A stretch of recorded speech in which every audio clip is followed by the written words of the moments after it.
അള്ളാഹുവിൻ്റെ ഖുർആനും തിരുദൂതരുടെ സുന്നത്തും സമ്പൂർണമായി ജീവിതത്തിൽ നടപ്പാക്കി ഈമാനോടുകൂടി മരണം വരിച്ച് ഫിർദൗസിൽ ഒരുമിച്ച് കൂടാൻ അള്ളാഹു നമുക്കെല്ലാവർക്കും തൗഫീഖ് നൽകി അനുഗ്രഹിക്കുമാറാകട്ടെ. വിദ്യാർത്ഥികളെ സംബന്ധിച്ചിടത്തോളം വേനലവധി കഴിഞ്ഞ് പുതിയ ഒരു അക്കാദമിക വർഷത്തേക്ക് പ്രവേശിക്കുന്ന സമയമാണ്. കേരള സമൂഹം ഉത്ബുദ്ധരായൊരു സമൂഹം എന്നുള്ള നിലക്ക് വിജ്ഞാനത്തിൻ്റെ വിദ്യാഭ്യാസത്തിൻ്റെ കാര്യത്തിൽ കൂടുതൽ ജാഗരൂകരായിക്കൊണ്ടിരിക്കുന്ന ഒരു സന്ദർഭമാണ്.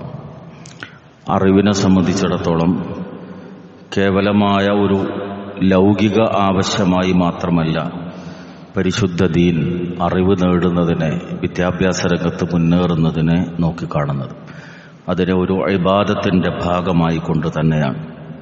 അതുകൊണ്ട് തന്നെ നമുക്കറിയാം, ലോകത്തിന് മുഴുവൻ വെളിച്ചം നൽകാൻ വേണ്ടി നിയുക്തനായ മഹാനായ റസൂലുള്ളാഹി സ്വല്ലല്ലാഹു അലൈഹി വസല്ലം ഹിറാ ഗുഹയുടെ അന്ധകാരത്തിലിരിക്കുന്ന സമയത്ത് ജിബ്രീൽ അലൈഹിസ്സലാമിനെ നിയോഗിച്ചയച്ചുകൊണ്ട് അള്ളാഹു ഒന്നാമതായി പഠിപ്പിച്ച വചനം സൂറത്തു അലഖിലെ ആദ്യ ഭാഗത്തുള്ള 5 ആയത്തുകളാണ്. ഇഖ്റ ബിസ്മി റബ്ബിക്കല്ലദീ ഖലഖ്, സൃഷ്ടിച്ചവനായ രക്ഷിതാവിൻ്റെ നാമത്തിൽ നീ വായിക്കുക എന്നതാണ്.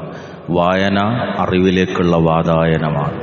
പ്രവിശാലമായ അറ്റമില്ലാത്ത ജ്ഞാനത്തിൻ്റെ സാഗരത്തിലേക്ക് ഊളിടാനുള്ള പ്രവേശന മാർഗമാണ് വായന എന്നുള്ളതുകൊണ്ട് ഇതിനെ കേവലമായ ഒരു യാന്ത്രികമായ പ്രക്രിയയായി കാണേണ്ടതല്ല. ഈ ആയത്തിനെ വിശദീകരിച്ചുകൊണ്ട് പ്രമുഖ മുഫസ്സിറുകളിൽപ്പെട്ട ഇമാം റാസി റഹിമഹുല്ലാ പ്രത്യേകിച്ച് പറഞ്ഞൊരു കാര്യം, അള്ളാഹു ഒന്നാമത്തെ ആയത്തിലൂടെ പഠിപ്പിക്കുന്ന കാര്യം അഥവാ വിശുദ്ധ ഖുർആനിൻ്റെ തന്നെ തുടക്കം നിസ്കരിക്കാനോ നോമ്പ് നോൽക്കാനോ കൽപ്പിച്ചുകൊണ്ടല്ല, മറിച്ച് വായിക്കാൻ വേണ്ടി കൽപ്പിച്ചുകൊണ്ടാണ്. എന്താണ് അതിൻ്റെ കാരണം? അദ്ദേഹം വിശദീകരിക്കുന്നു. അറിവില്ലാതെ ചെയ്യുന്ന ഇബാദത്തുകൾക്ക് ജീവൻ ഉണ്ടാവുകയില്ല. എല്ലാ ഇബാദത്തുകളുടെയും ജീവൻ എന്നത് അതിനെ സംബന്ധിച്ച അറിവാണ്. അപ്പോൾ ഏതൊരു കാര്യം ചെയ്യുന്നതും കൃത്യമായി അതിൻ്റെ പൂർണ്ണതയിലേക്ക് എത്തണമെങ്കിൽ ആ വിഷയത്തിലുള്ള ആഴത്തിലുള്ള അറിവ് ആവശ്യമാണ്. അത് പറഞ്ഞുകൊണ്ട് അദ്ദേഹം വിശദീകരിക്കുന്നത്, അവ്വലു നിഅമത്തിൻ അന്നമല്ലാഹു ബിഹാ അലാ ഹാദൽ ഇൻസാൻ ബഅദ ഖൽഖിഹി അൻ അല്ലമ, മനുഷ്യനെ സൃഷ്ടിച്ച ശേഷം അള്ളാഹു അവന് നൽകിയ ഒന്നാമത്തെ അനുഗ്രഹം അറിവ് നൽകലാണ്. അതാണ് തുടർന്നുള്ള ആയത്തിൽ അല്ലദീ അല്ലമ ബിൽ ഖലം എന്ന് പഠിപ്പിക്കുന്നത്, പേന കൊണ്ട് പഠിപ്പിച്ചവൻ. റസൂലുള്ളാഹി സ്വല്ലല്ലാഹു അലൈഹി വസല്ലം വിശദീകരിച്ചു, അവ്വലു ഖൽഖ്, ആദ്യത്തെ സൃഷ്ടിയിൽപ്പെട്ടത് പേനയാണ് എന്നാണ്. പേനയോട് അള്ളാഹു എഴുതാൻ വേണ്ടി കൽപ്പിച്ചു. ലൗഹുൽ മഹ്ഫൂദ്, അള്ളാഹു മുഴുവൻ കാര്യങ്ങളും രേഖപ്പെടുത്തിയിരിക്കുന്ന ലൗഹുൽ മഹ്ഫൂദിൽ പേന ഉപയോഗിച്ചുകൊണ്ട് ആ കാര്യം നിർവഹിക്കപ്പെട്ടിരിക്കുന്നത്. അതുകൊണ്ട് തന്നെ പേന എന്നത് ഇസ്ലാമിലേറെ പ്രാധാന്യമുള്ള ഒരു കാര്യമാണ്. ആ അറിവാണ് സൃഷ്ടിപ്പിന് ശേഷം അള്ളാഹു മനുഷ്യന് നൽകിയ ഏറ്റവും മഹത്തരമായ നിഅമത്ത്. ഫദല്ല ഹാദാ അലാ അന്നൽ ഇൽമ ഹുവ അഷ്റഫുസ് സിഫാത്ത്. അതുകൊണ്ട് തന്നെ മനുഷ്യന്റെ ഏറ്റവും ഉത്തമമായ ഗുണം, മഹത്തരമായ സിഫത്ത് എന്നത് വിജ്ഞാനമാണ് എന്നും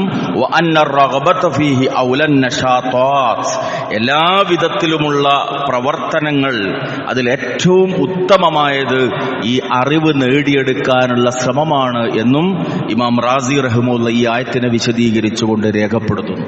റസൂലുള്ളാഹി സ്വല്ലല്ലാഹു അലൈഹി വസല്ലം പഠിപ്പിച്ചത് ഈ പ്രപഞ്ചത്തിലുള്ള മുഴുവൻ സൃഷ്ടിജാലങ്ങളും ആഴിയിലെ മത്സ്യങ്ങൾ വരെ വിജ്ഞാനത്തിന്റെ മാർഗത്തിൽ ഇറങ്ങിപ്പുറപ്പെട്ടവനു വേണ്ടി പ്രാർത്ഥിച്ചുകൊണ്ടേയിരിക്കുന്നു എന്നുള്ളതാണ്. മുസ്ലിമിനെ സംബന്ധിച്ചിടത്തോളം അതൊരു ബാധ്യതയാണ്. തലബുൽ ഇൽമി ഫരീളത്തുൻ അലാ കുല്ലി മുസ്ലിം, എല്ലാ മുസ്ലിമിനെ സംബന്ധിച്ചിടത്തോളം ഒരു ബാധ്യതയായിട്ടാണ് ഈ വിഷയം പഠിപ്പിക്കപ്പെട്ടിട്ടുള്ളത്. ഇമാം അഹ്മദ് ബിൻ ഹംബൽ റഹ്മത്തുള്ളാഹി രേഖപ്പെടുത്തുന്നു, ഹാജത്തുൻ നാസി ഇലൽ ഇൽമി അശദ്ദു മിൻ ഹാജതിഹിം ഇലത് തആമി വശറാബ്. മനുഷ്യന്റെ അടിസ്ഥാന ആവശ്യമാണല്ലോ ഭക്ഷണവും പാനീയവും എന്ന് പറയുന്നത്. പക്ഷേ ഭക്ഷണത്തോടും പാനീയത്തോടുമുള്ള ആവശ്യത്തെക്കാൾ വലുതാണ് മനുഷ്യന് ഇൽമിനോടുള്ള ആവശ്യം. കാരണം അദ്ദേഹം പറയുന്നത് ലിഅന്ന തആമ വശറാബ യുഹ്താജു ഇലൈഹി ഫിൽ യൗമി മറത്തൻ ഔ മറത്തൈൻ. ഭക്ഷണം എന്ന് പറയുന്നത് മനുഷ്യനെ സംബന്ധിച്ചിടത്തോളം, പാനീയം എന്നത് മനുഷ്യനെ സംബന്ധിച്ചിടത്തോളം ദിവസം 1-2 നേരം കിട്ടിയാൽ മതി. അവന്റെ ജീവൻ നിലനിൽക്കാൻ അവനെ സംബന്ധിച്ചിടത്തോളം ശാരീരികമായ കാര്യങ്ങൾ മുടങ്ങാതെ മുന്നോട്ട് പോകാൻ പോകാൻ ദിവസം 1-2 നേരം ഭക്ഷണവും പാനീയവും കിട്ടിയാൽ മതി. പക്ഷേ വഹാജത്തുഹു ഇലൽ ഇൽമി ബിഅദദി അൻഫാസി, പക്ഷേ അറിവ് അവനെ സംബന്ധിച്ചിടത്തോളം അവന്റെ ഓരോ ശ്വാസത്തിലും അവൻ ആവശ്യമാണ്. ജീവിതത്തിന്റെ ഓരോ രംഗത്തും ആവശ്യമായൊരു കാര്യമാണ് ഇൽമ് എന്നത്. അതുകൊണ്ട് ഭക്ഷണത്തെക്കാളും പാനീയത്തെക്കാളും പ്രാധാന്യമുള്ളതാണ് വിജ്ഞാനം എന്നത് ഒരു മുസ്ലിം മനസ്സിലാക്കണമെന്നാണ് ഇമാം അഹ്മദ് ബിൻ ഹംബൽ ഇത് സംബന്ധമായി രേഖപ്പെടുത്തുന്നത്. വിശുദ്ധ ഖുർആനിൽ അള്ളാഹുവിന്റെ കൽപ്പന ലാ ഇലാഹ ഇല്ലല്ലാ എന്ന വചനം മനുഷ്യന്റെ ഇഹപര ജീവിതത്തിന്റെ വിജയത്തിന്റെ അടിസ്ഥാനമാണ് ലാ ഇലാഹ ഇല്ലല്ലാ. പക്ഷെ ആ ലാ ഇലാഹ ഇല്ലല്ലയെ കുറിച്ച് പറഞ്ഞിടത്ത് അള്ളാഹു പറഞ്ഞത് ഖൂലു ലാ ഇലാഹ ഇല്ലല്ലാ എന്നല്ല, ലാ ഇലാഹ ഇല്ലല്ലാ എന്ന് നിങ്ങൾ പറയൂ എന്നല്ല, മറിച്ച് സൂറത്ത് മുഹമ്മദിൽ അള്ളാഹുവിന്റെ കൽപ്പന ഫഅലം അന്നഹു ലാ ഇലാഹ ഇല്ലല്ലാ. ഫഅലം, നീ അറിയണം, പഠിക്കണം. ലാ ഇലാഹ ഇല്ലല്ലാ എന്നത് നീ അറിയണമെന്നാണ്, നീ പഠിക്കണം എന്നാണ്. ഈ പ്രപഞ്ചത്തെ മുന്നിൽ വെച്ചുകൊണ്ട്, സൃഷ്ടിപ്പ് വസ്തുക്കളെ മുന്നിൽ വെച്ചുകൊണ്ട് ബുദ്ധിയും വിവേകവും ഉപയോഗപ്പെടുത്തി ചിന്തിക്കുമ്പോൾ പഠിക്കുമ്പോൾ നിനക്ക് ബോധ്യപ്പെടുന്ന ഒരു കാര്യമാണ് ലാ ഇലാഹ ഇല്ലല്ലാ എന്നത്. അതുകൊണ്ട് അത് നീ അറിഞ്ഞ് പഠിച്ച് മനസ്സിലാക്കി പ്രസ്താവിക്കണം. മഹാനായ ഇമാം ബുഖാരി റഹിമഹുല്ലാ തന്റെ സ്വഹീഹിൽ ഒരു ഗ്രന്ഥത്തിന് തന്റെ ഗ്രന്ഥത്തിൽ അധ്യായത്തിന് നൽകിയ പേര് ബാബുൽ ഇൽമി അൽ ഇൽമു ഖബ്ലൽ ഖൗലി വൽ അമൽ എന്നാണ്. അൽ ഇൽമു ഖബ്ലൽ ഖൗലി വൽ അമൽ, പ്രവർത്തനത്തിന്റെയും അതുപോലെ തന്നെ വാക്കിന്റെയും മുന്നോടിയായി വേണ്ടത് എന്താണ്? ഇൽമാണ്. ആ കാര്യം അദ്ദേഹം രേഖപ്പെടുത്തിയത് തുടർന്ന് പറയുന്നത് ഫഅലം അന്നഹു ലാ ഇലാഹ ഇല്ലല്ലാ, ലാ ഇലാഹ ഇല്ലല്ലാ എന്ന് നീ അറിയണം എന്നാണ് അള്ളാഹുവിന്റെ കൽപ്പന. ഫബദഅ ബിൽ ഇൽം, അള്ളാഹു ഇവിടെ തുടങ്ങിയത് ഇൽമു കൊണ്ടാണ്. ഇൽമിന്റെ പ്രാധാന്യം മനസ്സിലാക്കി ഉയർത്തി കാണിച്ചുകൊണ്ടാണ്. മനുഷ്യനെ സംബന്ധിച്ചിടത്തോളം പദവി ഉയർത്തപ്പെടുന്ന ഒരു കാര്യമാണ് വിജ്ഞാനം. അള്ളാഹു പറയുന്നു യർഫഇല്ലാഹു അല്ലദീന ആമനൂ മിൻകും വല്ലദീന ഊതുൽ ഇൽമ ദറജാത്ത്, നിങ്ങളിൽ നിന്ന് ഈമാനുള്ള ആളുകളെയും ഇൽമുള്ള ആളുകളെയും അള്ളാഹു പദവികൾ ഉയർത്തും. റബ്ബിന്റെ അടുക്കൽ മനുഷ്യന്റെ പദവി ഉയർത്തുന്നത് 2 കാര്യങ്ങളാണ്. ഒന്ന് ഈമാനാണ്, ഈമാനിന്റെ തോതനുസരിച്ച് പടച്ചവന്റെ അടുക്കൽ നമ്മുടെ സ്ഥാനം ഉയരും. 2 മനുഷ്യന്റെ പദവി ഉയർത്തുന്ന കാര്യം വിജ്ഞാനമാണ്. വിജ്ഞാനത്തിന്റെ അളവനുസരിച്ചുകൊണ്ട് റബ്ബിന്റെ അടുക്കൽ നമ്മുടെ ദറജ ഉയരുന്നതാണ്. ഇസ്ലാം ഇതിന് നൽകിയ പ്രാധാന്യം വിവിധ സംഭവങ്ങളിലൂടെ നമുക്ക് കാണാൻ സാധിക്കുന്നതാണ്. ബദർ യുദ്ധത്തിൽ ബന്ധനസ്ഥരായി പിടിക്കപ്പെട്ട മുശ്രിക്കുകളിൽപ്പെട്ട എഴുത്തും വായനയും അറിയാവുന്ന ആളുകളെ, അറിവുള്ള ആളുകളെ, മദീനയിലെ 10 മുസ്ലിങ്ങളെ എഴുത്തും വായനയും പഠിപ്പിക്കാൻ വേണ്ടി റസൂലുള്ളാഹി സ്വല്ലല്ലാഹു അലൈഹി വസല്ലം നിയോഗിച്ചതായി ചരിത്രത്തിൽ നിന്ന് നമുക്ക് കാണാൻ സാധിക്കുന്നതാണ്. വിജ്ഞാനത്തിന് മതം നൽകുന്ന പ്രാധാന്യമാണ് ഇവിടെയൊക്കെ നമുക്ക് ഉൾക്കൊള്ളാൻ സാധിക്കുന്ന കാര്യം. ഇവിടെ പലപ്പോഴും മുസ്ലിം സമൂഹത്തിലെ പഴയകാലം കേവലം മതവിദ്യാഭ്യാസത്തിന് മാത്രം പ്രാധാന്യം നൽകിയിരുന്ന ഒരു ഘട്ടമുണ്ടായിരുന്നു. 4ാം തരം വരെ 5ാം തരം വരെ മദ്രസയിൽ പോയിട്ടുണ്ടെങ്കിൽ അത് മതി എന്നുള്ളത്. പിന്നീട് കാലം മുന്നോട്ട് നീങ്ങിയപ്പോൾ വിദ്യാഭ്യാസ രംഗത്ത് ഉണർവ് ആവശ്യമാണ് എന്ന് ബോധ്യപ്പെട്ടപ്പോൾ ഭൗതിക വിദ്യാഭ്യാസ രംഗത്ത് കുറെയെല്ലാം മുന്നോട്ട് പോകാൻ തയ്യാറായി. പക്ഷെ അവിടെ ഒരു ഇംബാലൻസ് നിലനിന്നു. സത്യത്തിൽ വിജ്ഞാനത്തെ ഭൗതികമെന്നും മതപരമെന്നും വേർതിരിച്ചു നിർത്തി. ഭൗതിക വിദ്യാഭ്യാസ രംഗത്ത് മുന്നേറിയ ആളുകൾക്ക് അടിസ്ഥാനപരമായ മതബോധമില്ലാത്തൊരവസ്ഥ വന്നു. സമൂഹത്തിന്റെ ഉന്നത ശ്രേണിയിൽ അവരെത്തിക്കഴിഞ്ഞാൽ സമുദായത്തെ സംബന്ധിക്കുന്ന, ഞാൻ മുസ്ലിമാണ് എന്ന് പറയുന്നിടത്ത് പോലും ഒരു ഇൻഫീരിയറിറ്റി കോംപ്ലക്സ് അവരെ പിടികൂടുന്ന അവസ്ഥ വന്നു. അതുകൊണ്ട് മതത്തെ തെറി പറയുന്നവരായി ചാനലുകളിൽ അവർ രംഗപ്രവേശം ചെയ്യുന്ന അവസ്ഥ വന്നു. ഇവിടെ പരിശുദ്ധ ദീൻ നമുക്ക് പഠിപ്പിച്ചു തരുന്ന കാര്യം ഈ 2 വിജ്ഞാനീയങ്ങൾക്കും പ്രാധാന്യം നൽകണമെന്നതാണ്. 2 കണ്ണുകളും ഉണ്ടാകുമ്പോഴാണ് കണ്ണിന്റെ കാഴ്ച പൂർണ്ണമാകുന്നത്. അതുപോലെ തന്നെ അടിസ്ഥാനപരമായ മതവിദ്യാഭ്യാസത്തോടൊപ്പം ഭൗതിക വിദ്യാഭ്യാസവും കൂടുമ്പോഴേ ഒരു മനുഷ്യന് പൂർണ്ണതയിലേക്ക് എത്താൻ സാധിക്കുകയുള്ളൂ. വിശ്വാസിയുടെ പ്രാർത്ഥന സൂറത്തു ബഖറയിൽ അല്ലാഹു പഠിപ്പിക്കുന്നത് വല്ലദീന യഖൂലൂന റബ്ബന ആതിനാ ഫിദ്ദുനിയാ ഹസന വഫിൽ ആഖിറതി ഹസന വഖിനാ അദാബന്നാർ. പ്രാർത്ഥിക്കുമ്പോൾ എപ്പോഴും ഈ ലോകത്ത് നന്മ തരേണമേ, അതുപോലെ തന്നെ പരലോകത്തും നന്മ തരേണമേ, നരകത്തിൽ നിന്ന് നീ ഞങ്ങളെ കാത്തുരക്ഷിക്കുകയും ചെയ്യണമേ എന്നാണ് ഒരു മുഅ്മിൻ എപ്പോഴും പ്രാർത്ഥിക്കേണ്ടത്. ഈ ആയത്തിനെ വിശദീകരിച്ചുകൊണ്ട് ഇബ്നു കസീർ റഹിമഹുല്ലാഹ് തന്റെ തഫ്സീറിൽ രേഖപ്പെടുത്തുന്നത് ഫജമഅത് ഹാദിഹി ദഅവതു കുല്ല ഖൈരിൻ ഫിദ്ദുനിയ, ഈ പ്രാർത്ഥനയിൽ ദുനിയാവിലെ എല്ലാ നന്മയും ഉൾപ്പെട്ടിരിക്കുന്നു. വസറഫത് കുല്ല ശർർ, എല്ലാ തിന്മയും ഈ കാര്യത്തിൽ വിശദീകരിക്കപ്പെടുകയും ചെയ്യുന്നു. അതുകൊണ്ട് എല്ലാ നന്മയും എനിക്ക് ലഭിക്കണമേ എന്ന് പ്രാർത്ഥിക്കുമ്പോൾ അദ്ദേഹം അവിടെ തുടർന്ന് രേഖപ്പെടുത്തുന്നത് ദുനിയാവിലെ ഹസനത്ത് എന്ന് പറഞ്ഞാൽ ആരോഗ്യം അതിൽപ്പെട്ടതാണ്, നല്ല വീടുണ്ടാവുക എന്നത് അതിൽപ്പെട്ടതാണ്, നല്ല റിസ്ഖിന്റെ മാർഗങ്ങൾ ലഭിക്കുക എന്നതാണ്. പക്ഷെ അതോടൊപ്പം പ്രധാനമാണ് അൽ ഇൽമുൻ നാഫി, ഉപകാരപ്രദമായ അറിവ്. ഇത് പ്രമുഖരായ പണ്ഡിതരെല്ലാം വിശദീകരിച്ചൊരു കാര്യമാണ്. റബ്ബന ആതിനാ ഫിദ്ദുനിയാ ഹസന എന്ന് പറയുന്ന ആ ഹസനത്തിലെ പ്രധാനപ്പെട്ട കാര്യമാണ് ഇൽമുൻ നാഫി, ഉപകാരമുള്ള അറിവ് ലഭ്യമായി തീരുക എന്നുള്ളത്. ആ ഉപകാരമുള്ള അറിവ് ഏതൊക്കെയാകട്ടെ ഈ ലോകത്ത് നമുക്ക് ലഭിക്കുന്നത് അത് മുഴുവൻ സ്വായത്തമാക്കുന്നതിൽ മുസ്ലിം ഉമ്മത്ത് മുന്നിലുണ്ടായിത്തീരണം. വ്യത്യസ്തങ്ങളാണ് ഭൗതിക ലോകത്തെ വിജ്ഞാനത്തിന്റെ മേഖല എന്ന് പറയുന്നത്. വൈദ്യശാസ്ത്രം അതിൽ ഏറ്റവും പ്രാമുഖ്യമുള്ളതാണ്. വൈദ്യശാസ്ത്ര രംഗത്ത് മുന്നേറണമെന്ന് മുസ്ലിം സമൂഹത്തിലെ പഠിക്കുന്ന കുട്ടികളൊക്കെ താല്പര്യപ്പെടുന്നതാണ്. അതിന് മതപരമായും ഏറെ പ്രാധാന്യമുണ്ട്. മഹാനായ ഇമാം ഷാഫി റഹിമഹുല്ലാഹ് പറയുന്നു, ലാ അഅലമു ഇൽമൻ ബഅദൽ ഹലാലി വൽ ഹറാമി അംബല മിനത് തിബ്ബ്. ഹലാല് ഹറാമുകളെ കുറിച്ചുള്ള അറിവ് അത് ഏറ്റവും പ്രാധാന്യമുള്ളതാണ്.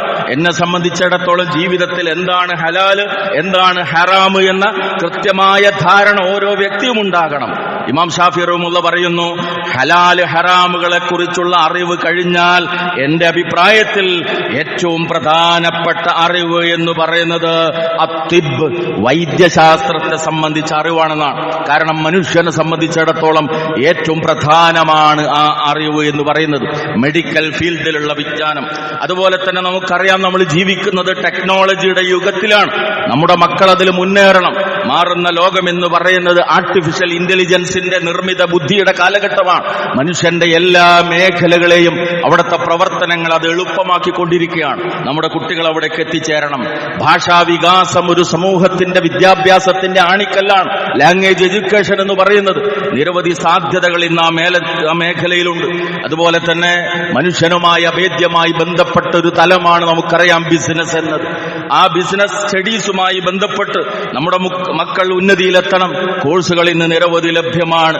അഗ്രികൾച്ചർ മേഖല 1980-കൾക്ക് ശേഷം ആ രംഗത്ത് ഏറെ വികാസമുണ്ടായി തീർന്നിട്ടുണ്ട്. നമുക്കറിയാം, അഗ്രികൾച്ചർ മേഖലയിൽ വിവിധ കോഴ്സുകൾ ലഭ്യമാണ്. നമ്മുടെ കുട്ടികൾ അവിടേക്ക് എത്തണം. ജിയോളജിയുടെ മേഖലയിൽ പുതിയ പഠനങ്ങൾ നടന്നുകൊണ്ടിരിക്കുന്നു. നമ്മുടെ മക്കൾ അതിലേക്ക് എത്തണം. മെറ്റാഫിസിക്സിന്റെയും ബയോകെമിസ്ട്രിയുടെയും മേഖലയിൽ പുതിയ വികാസങ്ങൾ സംഭവിച്ചുകൊണ്ടിരിക്കുന്നു. നമ്മുടെ മക്കൾ അതെല്ലാം പഠിക്കുകയും അവിടങ്ങളിലെല്ലാം മതബോധമുള്ള ആളുകൾ എത്തിച്ചേരുകയും ചെയ്യണം. പക്ഷിയുടെ 2 ചിറകുകൾ പോലെയാണ്, അല്ലെങ്കിൽ ഒരു മനുഷ്യന്റെ 2 കണ്ണുകൾ പോലെയാണ് ഈ 2 വിജ്ഞാനങ്ങളും എന്ന് പറയുന്നത്. പക്ഷിക്ക് ആകാശത്തേക്ക് പറന്നുയരണമെങ്കിൽ 2 ചിറകുകൾ ആവശ്യമാണ് എന്ന പോലെ തന്നെ ഒരു മനുഷ്യനെ സംബന്ധിച്ചിടത്തോളം ഭൗതികമായ വിജ്ഞാനവും മതപരമായ വിജ്ഞാനവും രണ്ടും ലഭ്യമാകുമ്പോഴാണ് അവന് പുരോഗതിയിലേക്ക് എത്താൻ, റഹ്മാനായ റബ്ബിന്റെ അടുക്കൽ ദറജ ഉയരുന്ന ഒരവസ്ഥയിലേക്ക് എത്താൻ സാധ്യമാവുകയുള്ളൂ. ഭൗതിക രംഗത്തെ പുതിയ മാറ്റത്തെ സംബന്ധിച്ച്, കോഴ്സുകളെ സംബന്ധിച്ച്, അതിന്റെ സാധ്യതകളെ സംബന്ധിച്ച് കൃത്യമായ ധാരണ നമുക്കുണ്ടാകണം. കുട്ടികളെ ഏതൊക്കെ മേഖലയിലേക്ക് അവരുടെ സ്കില്ലുകൾ തിരിച്ചറിയാൻ, ചുരുങ്ങിയത് 8ാം ക്ലാസ്സിലേക്ക് മക്കൾ എത്തുമ്പോഴേക്കും ആ കുട്ടിയുടെ നൈപുണി ഏത് എന്ന് തിരിച്ചറിയാനും അതിനനുയോജ്യമായ നിലക്കുള്ള ഒരു ബാക്ക് സപ്പോർട്ട് കൊടുത്തുകൊണ്ട് അവരെ ആ തലങ്ങളിലേക്ക് എത്തിക്കാനും മഹല്ലുകളിൽ സംവിധാനം ഉണ്ടാകണം. രക്ഷിതാക്കൾ അതിനെക്കുറിച്ച് കൃത്യമായ ധാരണയുള്ളവരാകണം. ഗൈഡൻസ് കൃത്യമായി ലഭിക്കാത്തത് കൊണ്ട് സമുദായത്തിന്റെ ഉത്തമമായ ഒരുപാട് തലച്ചോറുകൾ ഈ സമൂഹത്തിന് ഉപകാരപ്പെടാതെ പോയത് നമുക്ക് തിരിച്ചറിയാൻ സാധിക്കും. ഞാൻ ഓർത്തു പോകുന്ന കഴിഞ്ഞ ദിവസം പോലും +2 റിസൾട്ട് വരുന്നതിന്റെ തലേ ദിവസം ഞാൻ പഠിപ്പിച്ചിരുന്ന, എനിക്ക് അവന്റെ സ്കില്ല് നന്നായി തിരിച്ചറിയാം, കുട്ടിയോട് എന്താണ് നിന്റെ അടുത്ത പരിപാടി എന്ന് ചോദിച്ചപ്പോൾ പറഞ്ഞു DLED പോകണം. DLED മോശമായ ഒരു കോഴ്സല്ല. ഒരു LP സ്കൂൾ അധ്യാപകനായി അവന് മാറാൻ സാധിക്കും. പക്ഷെ അവനെ ഗണിതം പഠിപ്പിച്ച ഒരു അധ്യാപകൻ എന്നുള്ള നിലക്ക് ആ സ്കില്ലുകൾ കൃത്യമായി എനിക്കറിയാം. ഞാനോട് പറഞ്ഞു, പാടില്ല, നിന്നിൽ ഒരു വലിയ കഴിവുള്ള ആൾ ഉൾക്കൊള്ളുന്നുണ്ട്, അടങ്ങിയിരിക്കുന്നുണ്ട്. കൃത്യമായി ദീനി പഠന രംഗത്ത് മുന്നിലുള്ള, ദഅവത്ത് രംഗത്ത് സജീവമുള്ള ആ കുട്ടി ഒരിക്കലും ഈ സമുദായത്തിലെ, ഈ സമൂഹത്തിലെ താഴെക്കിടയിലുള്ള ഒരു ജോലി ചെയ്യേണ്ടുന്നവനല്ല. അവന്റെ കഴിവുകൾ വളർത്തപ്പെടണം. അതുപോലെ ഓരോ കുട്ടിയും അവരെ തിരിച്ചറിയാനും ആവശ്യമായ രംഗത്ത് അവരെ വഴിതിരിച്ചുവിടാനും നമുക്ക് സാധിച്ചാൽ ഈ സമുദായത്തിൽ വിജ്ഞാനത്തിന്റെ വിപ്ലവം നമുക്ക് സാധ്യമായി തീരും. അവിടെ രക്ഷിതാക്കൾക്ക് ബാധ്യതയുണ്ട്, ഗുരുനാഥന്മാർക്ക് ബാധ്യതയുണ്ട്, മഹല്ല് കൈകാര്യം ചെയ്യുന്ന ആളുകൾക്ക് ബാധ്യതയുണ്ട്. അല്ലാത്ത പക്ഷം പലപ്പോഴും സംഭവിക്കുക ഒന്നുകിൽ ഇന്ന് ചർച്ചയാക്കപ്പെടുന്ന പോലെ ബ്രെയിൻ ഡ്രെയിനാണ്. തലച്ചോറുള്ളവർ അന്യരാഷ്ട്രങ്ങളിലേക്ക് പറന്നു പോകുന്ന അവസ്ഥ, നാടിനോ രാജ്യത്തിനോ അവർ ഉപകാരപ്പെടാതെ പോകുന്നു. അല്ലെങ്കിൽ നല്ല തലച്ചോറുകൾ ഏതെങ്കിലും വളരെ സ്കിൽ ആവശ്യമില്ലാത്ത താഴെക്കിടയിലുള്ള ജോലികളിൽ തളച്ചിടപ്പെടുന്ന അവസ്ഥ.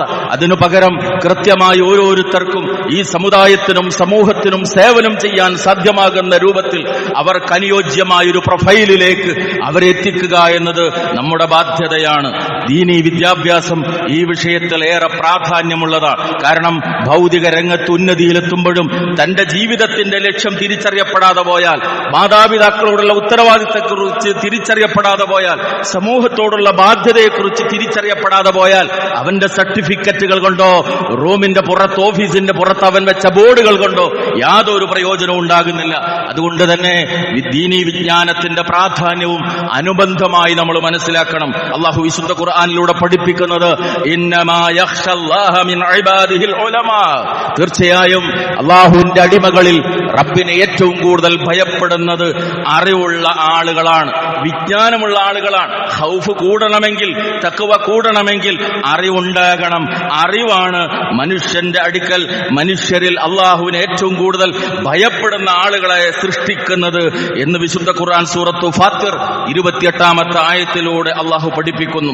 ഈ ആയത്തിനെ വിശദീകരിച്ചുകൊണ്ട് തഫ്സീർ ഇബ്നു കസീറിൽ മഹാനായ ഇബ്നു കസീർ റഹിമഹുല്ലാഹ് രേഖപ്പെടുത്തുന്നു, കുല്ലമാ കാനത്തിൽ മഅരിഫതു ബിഹി അതമ്മ വൽ ഇൽമു ബിഹി അക്മൽ കാനത്തിൽ ഖശ്യതു ലഹു അഅലമ വ അക്തർ.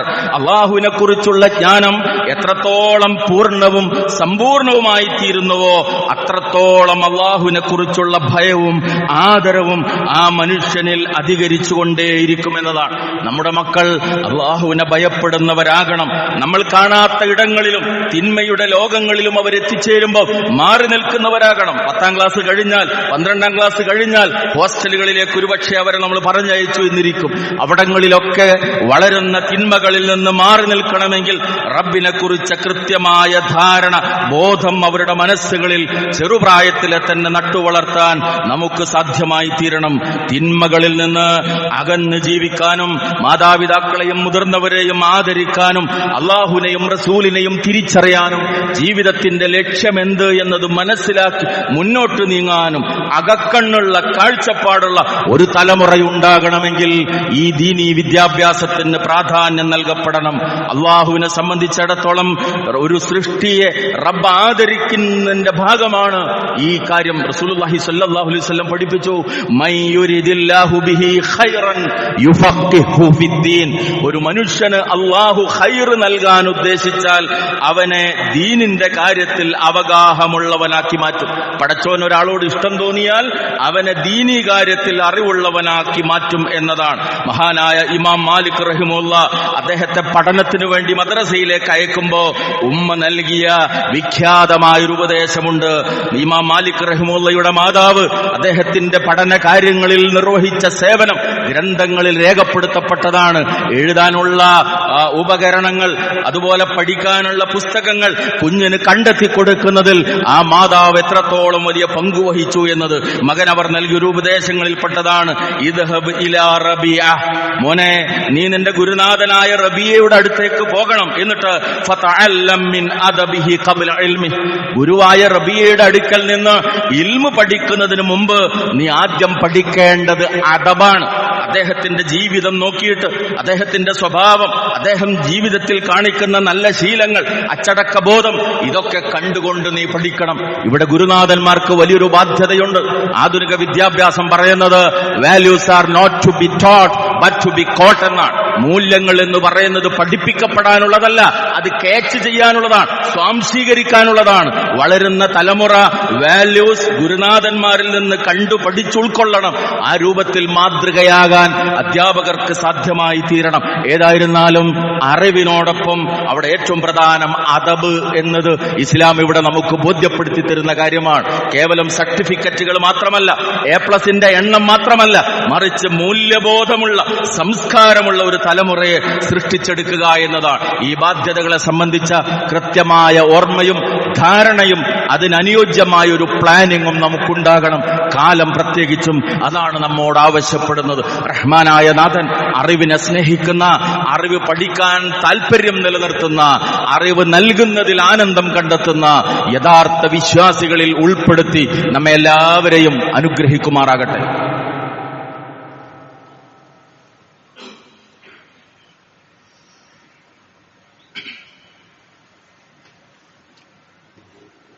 അൽഹംദുലില്ലാഹ് الذي هدانا لهذا وما كنا لنهتدي لولا أن هدانا الله صلى الله على النبي وعلى آله وصحبه أجمعين أما بعد اتقوا الله عباد الله. അള്ളാഹുവിനെ സൂക്ഷിച്ചുകൊണ്ട് ദീനിന്റെ നിർദ്ദേശങ്ങൾ ജീവിതത്തിന്റെ സമസ്ത മേഖലകളിലും നടപ്പാക്കുന്ന യഥാർത്ഥ മുത്തഖീങ്ങളിൽ ഉൾപ്പെടണമെന്ന് സ്വന്തത്തെയും നിങ്ങളെയും ഒരിക്കൽ കൂടി ഓർമ്മപ്പെടുത്തുകയാണ്. വിജ്ഞാനത്തിന്റെ കാര്യത്തിൽ, അറിവിന്റെ വിഷയത്തിൽ കുട്ടികളെ സംബന്ധിച്ചിടത്തോളം അവരുടെ രക്ഷിതാക്കൾക്ക് വലിയ ബാധ്യതയുണ്ട്. സൗകര്യങ്ങൾ ഒരുക്കുക എന്നത് രക്ഷിതാക്കളുടെ ബാധ്യതയാണ്. പഠനത്തിന് ആവശ്യമായ സംവിധാനങ്ങൾ എല്ലാം മക്കൾക്ക് ഒരുക്കി കൊടുക്കുക എന്നുള്ളത് അതിലൊരിക്കലും നമ്മളൊരു വീഴ്ച വരുത്താൻ പാടുള്ളതല്ല. അതോടൊപ്പം തന്നെ ഉത്തമമായ അദബ് എന്നുള്ളത് സൂചിപ്പിച്ചു, അത് വളരെ പ്രധാനമാണ്. മാ നഹല വാലിദുൻ വലദൻ മിൻ നഹലിൻ അഫ്ളല മിൻ അദബിൻ ഹസൻ. ഉത്തമമായ ശീലങ്ങൾ പഠിപ്പിക്കുന്നതിനേക്കാൾ വലിയ ഒരു സമ്മാനം, ഒരു പാരിതോഷികവും ഒരു മാതാപിതാവിനും തന്റെ മക്കൾക്ക് നൽകാനില്ല എന്നതാണ്. കൃത്യമായ സംസ്കാരം അവർക്ക് ബോധ്യപ്പെടുത്തി കൊടുക്കുക, അത് പരിശീലിപ്പിച്ചെടുക്കുക. വീട്ടിൽ അതുപോലെ തന്നെ ടൈം മാനേജ്മെന്റ് കുട്ടിയുടെ പഠനത്തിലും വികാസത്തിലും വളരെ പ്രാധാന്യമുള്ളൊരു കാര്യമാണ്. സമയത്തെ ഫലപ്രദമായി ക്രമീകരിക്കുക എന്നുള്ളത്, പ്രത്യേകിച്ച് മദ്രസയും സ്കൂളൊക്കെ ഒന്നിച്ച് ഉണ്ടാകുന്ന ഒരു കാലവും സമയമാകുമ്പോൾ കുട്ടികൾ വളരെ തിരക്കിലായിരിക്കും. ആ കാര്യങ്ങളിലൊക്കെ കൃത്യമായൊരു പ്ലാനിങ്ങും സമയക്രമീകരണവും മക്കളെ നമ്മൾ ശീലിപ്പിച്ചെടുക്കണം. രാവിലെ നേരത്തെ ഉണരുക എന്നത് വളരെ പ്രധാനമാണ്. ഈ അടുത്ത് ഒരു പടിഞ്ഞാറൻ ലോകത്തു നിന്നുള്ള ഒരു ചിന്തകന്റെ വീഡിയോ കണ്ടപ്പോൾ അദ്ദേഹം മനുഷ്യന്റെ ജീവിതം സന്തോഷകരമാകാനുള്ള കുറെ കാര്യങ്ങൾ പറയുന്നതിൽ ഒന്നാമതായി പറഞ്ഞൊരു കാര്യം, രാവിലത്തെ 1 മണിക്കൂറാണ് വളരെ പ്രധാനം. എന്നിട്ട് ആ 1 മണിക്കൂർ ചെയ്യേണ്ടുന്ന കുറെ കാര്യങ്ങളും ഇവർ പറയുന്നുണ്ട്. നേരത്തെ എഴുന്നേൽക്കുന്ന സമയത്ത് നല്ലത് ചിന്തിക്കാൻ, മനസ്സ് കുറെ സമയം ഏകാഗ്രമായിരിക്കാൻ, ഭാവിയെക്കുറിച്ചുള്ള പ്ലാനിങ് നടത്താൻ. അങ്ങനെ ആദ്യത്തെ 1 മണിക്കൂർ ജീവിതത്തിൽ വിജയിച്ചാൽ ജീവിതത്തിൽ വലിയ മാറ്റം ഉണ്ടാകും. ഇത് 1400 കൊല്ലങ്ങൾക്ക് മുമ്പ് വളരെ കൃത്യമായി ലോകത്തിന്റെ സൃഷ്ടാവ് വിശുദ്ധ ഖുർആനിലൂടെ പഠിപ്പിച്ചൊരു കാര്യമാണ്. ഒരു മനുഷ്യനെ സംബന്ധിച്ചിടത്തോളം ജീവിതകാലം മുഴുവനുള്ള ഉന്മേഷം എന്ന് പറയുന്നത് അവന്റെ പ്രഭാത നമസ്കാരമാണ്. ഇന്ന നാശിഅത്തൽ ലൈലി ഹിയ അശദ്ദു വത്അൻ വഅഖവമു ഖീലാ. രാത്രി നമസ്കാരം നിർവഹിക്കുന്ന ആളുകൾക്ക് 2 ഗുണങ്ങൾ ലഭിക്കുമെന്ന് വിശുദ്ധ ഖുർആനിൽ അല്ലാഹു എടുത്തു പറഞ്ഞിട്ടുണ്ട്. ഒന്ന്, അവൻ ഉന്മേഷമുള്ളവനായിരിക്കും. 2, കമ്മ്യൂണിക്കേഷൻ സ്കിൽ, നന്നായി സംസാരിക്കാനുള്ള ശേഷി ഉണ്ടാകും. ഇത് രണ്ടും രാത്രി നമസ്കാരമുള്ള ആളുകളിൽ ഉണ്ടാകുമെന്ന് അതിന്റെ ഫലമായിട്ട് ഈ ലോകത്ത് ലഭിക്കുന്ന കാര്യമായി അള്ളാഹു വിശുദ്ധ ഖുർആനിലൂടെ എടുത്തു പറഞ്ഞാണ്. നേരത്തെ എഴുന്നേൽക്കുക എന്ന് നമ്മൾ ശീലമാക്കി മാറ്റണം. കുട്ടികളെയും അങ്ങനെ നേരത്തെ എഴുന്നേൽക്കുന്ന ശീലമുള്ളവരാക്കി മാറ്റണം. രാത്രി വൈകി ഉറങ്ങുന്നതാണ് പലപ്പോഴും രാവിലെ നേരത്തെ ഉണരുന്നതിന് തടസ്സമായി മാറുന്നത്. അതിന് കാരണം പലപ്പോഴും സോഷ്യൽ മീഡിയകളിലുള്ള അമിതമായ ഇടപെടലുകളാണ്. രാത്രി 9 മണിക്ക് ശേഷം ഫോൺ തരില്ല, ഫോൺ ഉപയോഗിക്കാൻ അനുവദിക്കില്ല എന്ന ഒരു ചിട്ട, അങ്ങനെ ഒരു ശീലം വീട്ടിൽ നിർബന്ധമായി രക്ഷിതാക്കൾ നടപ്പാക്കിയാൽ നേരത്തെ നമുക്കും മക്കൾക്കും ഉറങ്ങാനും നേരത്തെ ഉണർന്നെഴുന്നേൽക്കാനും അങ്ങനെ ഉന്മേഷമുള്ള ഒരു തലമുറയായി മാറാനും നമുക്ക് സാധ്യമായി തീരും. ഡിജിറ്റൽ മേഖലയിലുള്ള നിയന്ത്രണമാണ് ഇതിൽ ഏറ്റവും പ്രധാനമായിട്ടുള്ളത്. അതുപോലെ തന്നെ അവർക്ക് വേണ്ടി അല്പസമയം ചെലവഴിക്കണം, അത് വളരെ പ്രധാനമാണ്. കുട്ടിപ്രായത്തിൽ അവരുടെ പ്രത്യേകത പങ്കുവെക്കാൻ അവർ ആഗ്രഹിക്കുന്നുള്ള, അവർക്ക് ഒരുപാട് കൺസെപ്റ്റുകളുണ്ട്, അവർക്ക് മനസ്സിൽ ഒരുപാട് സങ്കല്പങ്ങളുണ്ട്, സ്വപ്നങ്ങളുണ്ട്. അതൊക്കെ പങ്കുവെക്കാൻ വീട്ടിൽ ഉമ്മയും ഉപ്പയും അല്പം സമയം നീക്കി വെക്കണം. തീർച്ചയായിട്ടും സ്കൂൾ വിട്ടവർ വന്നാൽ, കോളേജ് വിട്ടവർ വന്നാൽ അല്പസമയം അവരുമായിരിക്കാനും. കാരണം ജീവിതത്തിലെ ഏറ്റവും പ്രധാനമായൊരു കാര്യമാണ് മാതാപിതാക്കളിൽ നിന്ന് കിട്ടേണ്ടുന്ന ഗൈഡൻസ് എന്ന് പറയുന്നത്. I won't say youth and age, but I will say youth and experience എന്ന് പറഞ്ഞല്ലോ APJ അബ്ദുൽ കലാം. മുതിർന്നവരും യുവാക്കളും, പ്രായമായവരും യുവാക്കളും എന്നല്ല ഞാൻ പറയുക, മറിച്ച് യുവാക്കളും എക്സ്പീരിയൻസ്ഡും എന്നാണ്. ജീവിതമാണ് മനുഷ്യൻ എക്സ്പീരിയൻസ് നൽകുന്നത്. അത് കൂടുതലുള്ളവരാണ് മാതാപിതാക്കൾ. അതുകൊണ്ട് തന്നെ കൃത്യമായി ആൺകുട്ടിയാകട്ടെ പെൺകുട്ടിയാകട്ടെ ആ ഗൈഡൻസ് മാതാപിതാക്കളിൽ നിന്നാണ് അവർക്ക് ലഭിക്കേണ്ടത്. പ്രത്യേകിച്ചും ഗൗരവതരമായി ഈ രംഗത്ത് നമ്മൾ ഇന്ന് കാണേണ്ടുന്ന ഒരു കാര്യം ആൺകുട്ടികളുടെ പിറകോട്ട് പോക്കാണ്. അത് വളരെ ഗൗരവതരമാണ്. ഈ കഴിഞ്ഞ SSLC +2 റിസൾട്ട് വരെ നിങ്ങൾ ശ്രദ്ധിക്കുക. റവന്യൂ ജില്ല അടിസ്ഥാനത്തിൽ ഏറ്റവും കൂടുതൽ പരീക്ഷയ്ക്ക് കുട്ടികളെ ഇരുത്തിയതും ഏറ്റവും കൂടുതൽ വിജയം നേടിയതും മലപ്പുറം ജില്ലയാണ്. പക്ഷെ അവിടുത്തെ ഏറ്റവും ചുരുങ്ങിയത് ഫുൾ A+ന്റെ റിസൾട്ട് നിങ്ങൾ നോക്കിയാൽ 4:1 അനുപാതം. 4:1 അനുപാതം ആൺകുട്ടികളുടെയും പെൺകുട്ടികളുടെയും. എന്തുപറ്റി നമ്മുടെ ആൺകുട്ടികൾക്ക്? ക്യാമ്പസുകളിലേക്ക് നിങ്ങൾ കയറി ചെല്ലൂ, പ്രൊഫഷണൽ സ്ഥാപനങ്ങളിലേക്ക് കയറി ചെല്ലൂ, പ്രാതിനിധ്യം വളരെ കുറവാണ്. അപകടകരമായ നിലക്ക് നമ്മുടെ ആൺകുട്ടികൾ പഠനത്തിൽ പിറകോട്ട് പോയിക്കൊണ്ടിരിക്കുകയാണ്. അമിതമായ സോഷ്യൽ മീഡിയയുടെ ഉപയോഗം പലപ്പോഴും അവരുടെ തലച്ചോറുകളെ നശിപ്പിച്ചുകൊണ്ടിരിക്കുന്ന ദുരവസ്ഥയാണ്. ഈ ദുരന്തം നമ്മൾ തിരിച്ചറിഞ്ഞ് പരിഹാരം കണ്ടിട്ടില്ലെങ്കിൽ അതിന്റെ അനന്തര ഫലങ്ങൾ ഇന്ന് ദാമ്പത്യ ജീവിത രംഗത്ത് പ്രതിഫലിച്ചുകൊണ്ടിരിക്കുകയാണ്. വിദ്യാഭ്യാസമുള്ള ഭാര്യ, പഠിപ്പില്ലാത്ത ഭർത്താവ്, അവർക്കിടയിൽ വഴക്കും വക്കാണങ്ങളും ഉണ്ടാകുന്നു. എത്രയെത്ര വിവാഹമോചനങ്ങൾ. നേരത്തെ കല്യാണം ആലോചിച്ചപ്പോൾ അവന് +2 ഉണ്ട് എന്നാ പറഞ്ഞിരുന്നത്. ഞങ്ങൾ ആദ്യത്തെ ആ ഹണിമൂൺ യാത്രയിലാ തിരിച്ചറിഞ്ഞത് ബസിന്റെ ബോർഡ് വായിക്കാൻ പോലും അവൻ അറിയില്ല എന്ന്. നമുക്ക് അനുഭവമാണ് നേർക്ക് നേരെ. അങ്ങനെ വിവാഹമോചനങ്ങൾ നടക്കുന്നു. പരിഹാരം കണ്ടിട്ടില്ലെങ്കിൽ അപകടമായിരിക്കും. അതുകൊണ്ട് ആൺകുട്ടികളുടെ രക്ഷിതാക്കൾ പ്രത്യേകിച്ചും ശ്രദ്ധിക്കുക. ഈ ദുരന്തം വരാതിരിക്കണമെങ്കിൽ കൃത്യമായൊരു പ്ലാനിങ് അവരുടെ വിഷയത്തിൽ ആവശ്യമാണ്. അതുപോലെ തന്നെ പ്രധാനമാണ് ചേർത്തു പിടിക്കുക എന്ന് പറയുന്നത്. മക്കളെ ചേർത്ത് പിടിക്കുന്നതോടൊപ്പം പ്രയാസപ്പെടുന്ന ഒരുപാട് കുട്ടികൾ, നല്ല തലച്ചോറുള്ള, കഴിവുള്ള, സ്കില്ലുള്ള ഒരുപാട് കുട്ടികൾ നേരത്തെ പറഞ്ഞ പോലെ എത്തേണ്ടിടത്ത് എത്താതെ പോകുന്നത് പിതാക്കളുടെ കയ്യിൽ കാശില്ലാതെ പോകുന്നത് കൊണ്ട് മാത്രമാണ്. അവിടെ മഹല്ലിന്, നാട്ടുകാർക്ക് വലിയ ബാധ്യതയുണ്ട്. കഴിവുള്ള കുട്ടികൾ ഉണ്ടെങ്കിൽ പിതാവിന്റെ കയ്യിൽ കാശില്ലാത്തത് കൊണ്ട് മാത്രം അവൻ അറിവിന്റെ ഉന്നതിയിലേക്ക് എത്താൻ കഴിയാതെ പോകുന്ന ഒരവസ്ഥയുണ്ടാകരുത്. സഹായിക്കണം. സ്കോളർഷിപ്പ് സംവിധാനങ്ങൾ ഉണ്ടാകണം. മഹല്ലിൽ അതിനുള്ള പ്ലാനിംഗ് ഉണ്ടാകണം. ആ കുട്ടികളെ വളർത്തിക്കൊണ്ടുവന്ന് ദീനീ വിജ്ഞാനവും ഭൗതിക വിജ്ഞാനവുമുള്ള ഏറ്റവും മാതൃകയായ വ്യക്തിത്വങ്ങളാക്കി അവരെ വളർത്തിക്കൊണ്ടുവന്ന് സമൂഹത്തിന് ഉപകാരപ്പെടുന്നവരാക്കി അവരെ മാറ്റണം. സഹായിക്കുക എന്നത് വളരെ പ്രധാനമാണ്. വല്ലാഹു ഫീ ഔനിൽ അബ്ദ് മാ കാനൽ അബ്ദു ഫീ ഔനി അഖീ.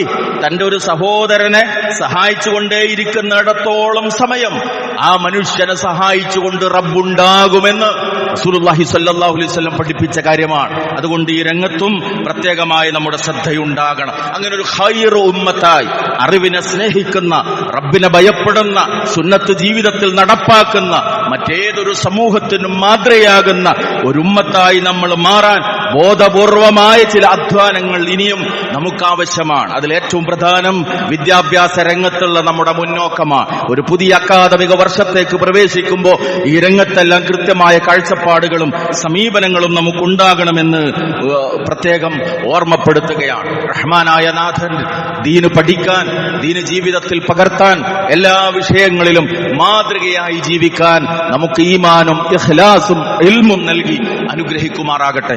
اللهم اغفر للمؤمنين والمؤمنات والمسلمين والمسلمات الأحياء منهم والأموات إنك مجيب الدعوات يا قاضي الحاجات.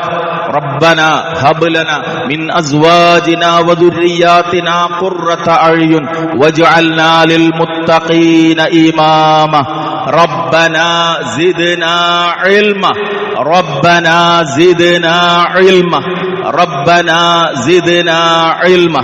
اللهم إنا نعوذ بك من علم لا ينفع ومن نفس لا تشبع ومن دعوة لا يستجاب لها. ربنا تقبل منا إنك أنت السميع العليم وتب علينا إنك أنت التواب الرحيم. ربنا آتنا في الدنيا حسنة وفي الآخرة حسنة وقنا عذاب النار. آمين آمين آمين برحمتك يا أرحم الراحمين. وصلى الله على النبي وعلى آله وصحبه أجمعين والحمد لله رب العالمين.